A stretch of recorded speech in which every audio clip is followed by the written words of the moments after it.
Hello and welcome to the presentation The Making of the Global World, Class 10, Part 2.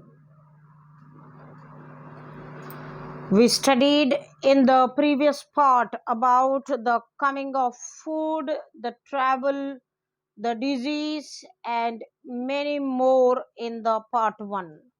In the Part 2, we shall study the movement of the people in search of work.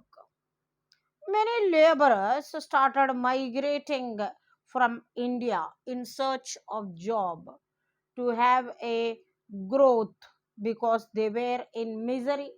They wanted income for them to make a livelihood, to come out of poverty. They wanted to explore the technological advancements, and they got an offer to make this happen. The contractors, thousands of contractors, they moved and they wanted to take these laborers to work in the plantations, in the mines, in the roads, to construct railway lines and projects. And so these indentured laborers, how are the indentured laborers different from other laborers? These laborers are different because they sign a contract with the contractors, and say for 5 years. Once 5 years are completed, they can get back to their place. The contractors made some promises. Usually people from Uttar Pradesh, Bihar, Central India, some parts of Tamil Nadu, they have been traveling in search of job. They were made false promises by the contractors. The contractors told them a better nature of work. The final destination was different. Their rights, which they could get, the number of working hours was different. The working conditions were different. The mode of transport they expected was different. Everywhere they were deceived. These indentured laborers had to face many things to make their livelihood. They were taken to Guyana, Suriname, Trinidad, these all island regions where they had to work as plantation workers. Some of them from Tamil Nadu and South India, they went to Sri Lanka, Malaysia. This is Trinidad. These workers, in course of time, they mingled with the other people. Their collective expression changed. They started mingling, blending with different cultural forms, and they had their living. For example, in Trinidad, the annual Moharram fest or procession, which was transformed, this carnival, huge carnival, was called as Hosei. And in this Hosei, they made a tribute for their Imam Hussein, the prophet, the religious leader of Islam. And when this tribute was made in the name of religion for prophet, all workers belonging to all races, all religions joined this procession. This was a sign of coming together, and here religion played an important role. People of all walks of life, they were part of it. Another instance where the Jamaican performer Bob Marley, he has given a religious protest called as Rastafarianism, and this was famous by the Jamaican reggae star, and he was Bob Marley. And this reflected the socio-cultural link between the Indian migrants Indians who went to Caribbean region. The music, which was called as chutney music, was much popular in Trinidad in Guyana. This was another creative attempt in the contemporary world or in the new modern world, and this was a clear expression of the indentured labor coming together, forgetting their ethnicities, forgetting their distinctions, and mingling together. Having worked there for years together, they settled there. Some of such people who settled there as indentured laborers, here we can see Shiv Narayan Chandrapal, the West Indies cricketer, V.S. Nepal, the Nobel laureate, who has given in his writings the difficulties, the torture, the trauma undergone by the indentured labor. These people, their grandfathers, forefathers settled in the regions which did not belong to them. They hailed from India, went as plantation workers there, but did not come back. They liked the regions and so they settled. That's how even the travel, the workers who went as plantation workers, mining workers, construction workers, they settled, mingled with other cultures, other religious groups, and that's how the world became closer. Indian entrepreneurs who invested abroad, Shikaripuri Shroff, Nattu Kotai Chettiars were amongst the many groups of Indians who were bankers, traders, who financed the export of agriculture in Central and South Asia. If they do not have their own funds, they went for borrowing from the European banks, but they helped the trade run. And in this way, money traveled over large distances, and that's how indigenous forms of corporate and business organization went abroad. Times immemorial, they have their trade relations. Indian traders and moneylenders also followed European colonizers into Africa. When we look at the Hyderabadi Sindhi traders, they started emporiums in European colonies. These emporiums displayed at the port, at the worldwide regions, selling the local handicrafts and precious stones and all the skillful work which was done by our people. Shikaripuri, Shroff, Nattukotai, Chettiars, the investors from India in the abroad. They tried to raise the importance for the local goods at the tourist centers, and that's how we got recognition for our work. Coming to the interwar economy, the war led to the snapping of economic links in some of the regions. The world's largest economic powers were now fighting with each other to pay for them. Britain on one side, US on the other side. Britain borrowed large amount of money from US banks as well as from US public. The war transformed the US from being an international debtor. They went for overproduction and their stock lied waste, and it was a debtor.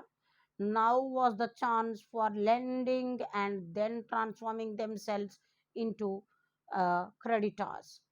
Creditors are ones who lend loans to others. Debtors are ones who take loans from others. Creditors get loan, the principal amount plus interest, and debtors have to pay for the loan which they have taken. At the war ended, the US and its citizens, they owned large sum of properties and assets in the foreign governments, foreign countries, and their citizens now became rich. To fight the war, millions of soldiers had to be recruited from around the world, moved to the front lines, and they were taken. Large ships, trains were required. The scale of death and destruction was so much so that 9 million dead and 20 million injured. This was unthinkable, a devastating, deadly figure before the industrial age without the use of industrial arms. Most of the killed and these people who were affected, they were belonging to the production age. They became crippled, fit for not fit for any kind of production. These able-bodied men workforce, their death, their injuries affected Europe.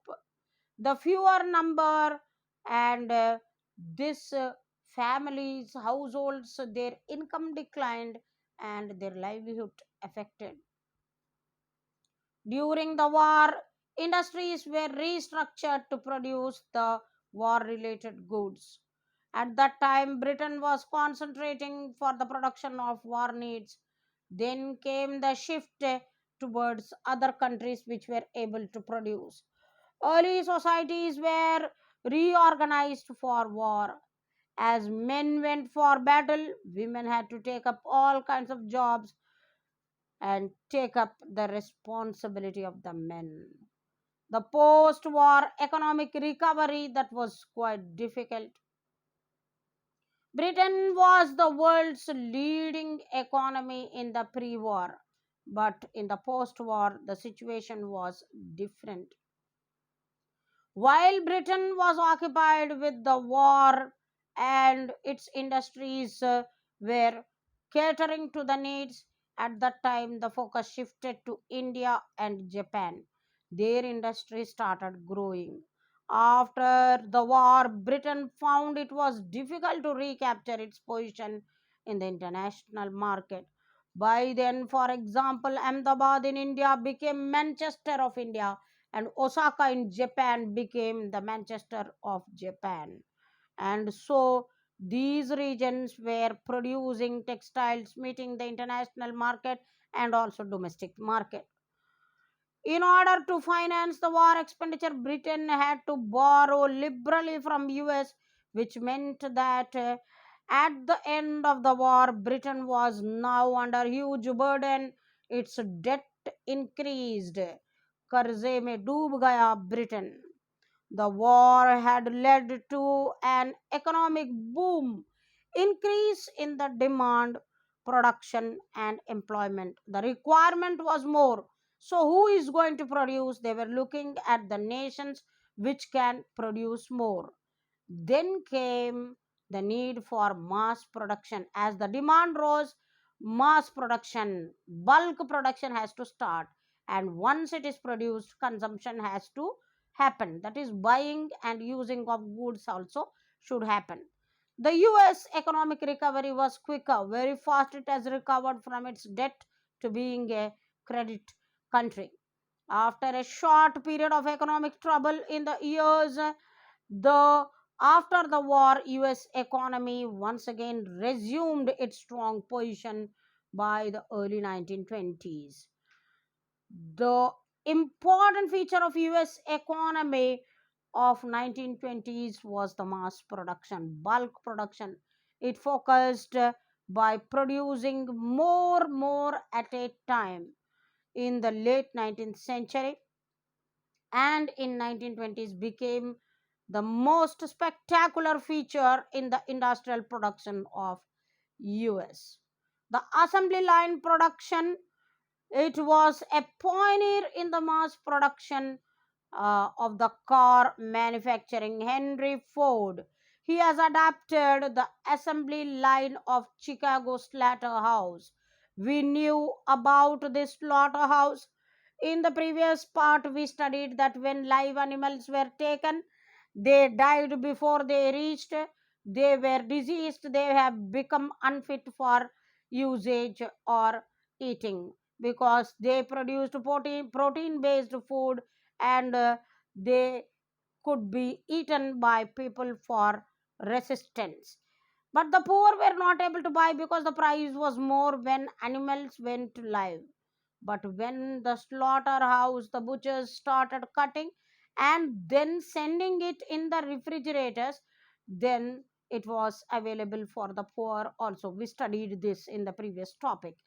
So the butchers were able to send the parts of the animal on the belt, conveyor belt. The same conveyor belt was now used by the Ford company, Henry Ford, for his new car plant manufacturing in Detroit. The assembly line method followed faster and cheaper way of producing vehicles. How did this happen?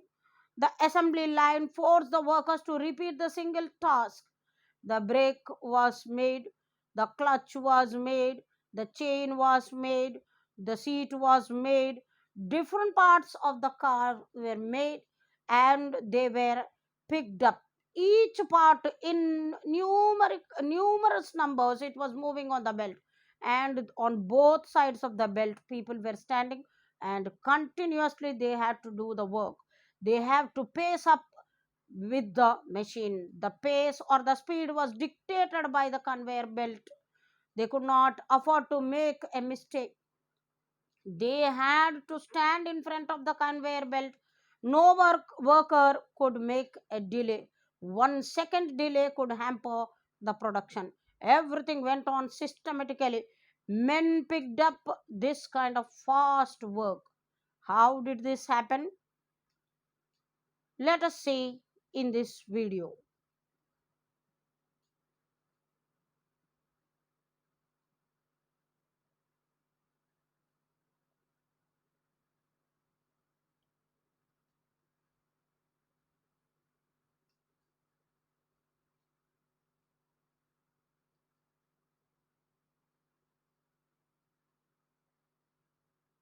Number of people doing the same work.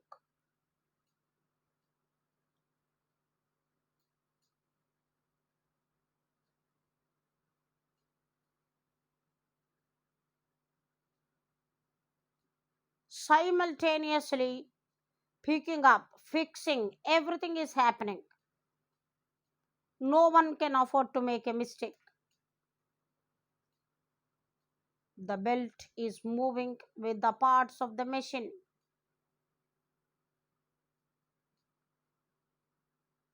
Men had to do physical work, strain up, contribute for perfect production.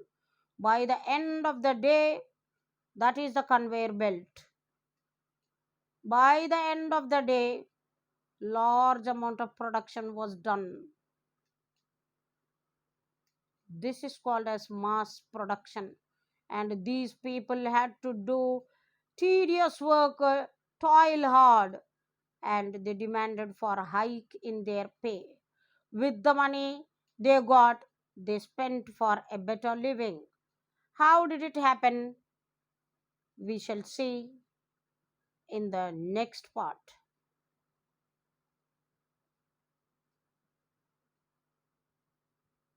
Thank you so much.